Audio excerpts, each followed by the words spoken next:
భద్రాద్రి కొత్తగూడెం జిల్లా భద్రాచలంలోని సూపర్ బజార్ సెంటర్లో ఒక పాడుబడిన బావిలో యువకుడి మృతదేహం లభ్యమైంది. బావిలో పడి ఉన్న మృతదేహాన్ని స్థానికుల సహాయంతో పోలీసులు బయటకు తీశారు. మృతుడు మసీద్ సెంటర్ ఏరియాలో గల కరీం అని స్థానికులు గుర్తించారు. మృతుడు కరీంకు భార్య, 2 పిల్లలు ఉన్నారు. మద్యం మత్తులో ప్రమాదవశాత్తు బావిలో పడిపోయి ఉంటాడని స్థానికులు భావిస్తుండగా పోలీసులు ఈ ప్రమాదానికి గల కారణాలపై విచారణ చేస్తామని అన్నారు.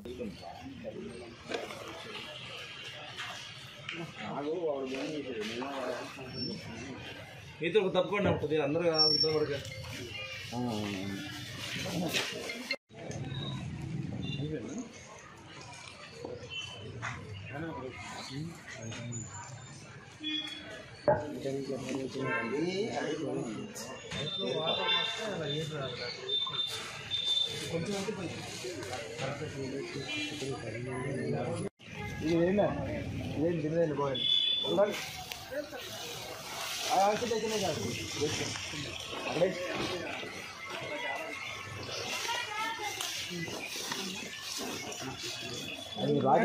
లేపేయండి, మళ్ళీ కింద డబ్బులు తగ్గుతాయి. మళ్ళీ వెలగలేండి.